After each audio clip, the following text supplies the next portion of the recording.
భగవద్గీత ఏం చెప్పాడు? పరిప్రశ్నేన సేవయా అంటే గురువు దగ్గర ఎంతో వినయంగా ఉంటూ ఆయనకి సేవ చేస్తూ ఆయన నుంచి జ్ఞానాన్ని పొందమని. నీకేం తెలుసు, నువ్వేం చేస్తావు, నిన్న అది చేస్తా ఇది చేస్తానా అంటే నువ్వు గురువు దగ్గర జ్ఞానం నేర్చుకునే అవకాశం ఎక్కడి నుంచి వస్తుందన్నా?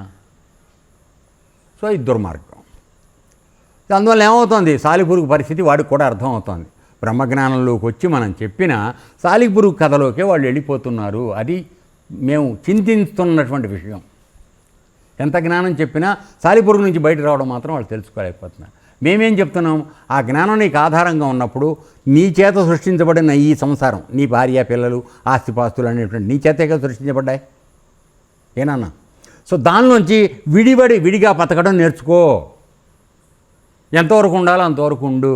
సంసారం వదిలేసుకోమని చెప్పటల్లా, అరణ్యాలకు వెళ్ళిపోమని చెప్పటల్లా, అన్నిట్లోనూ ఉండు, దేనికి అంటుకో.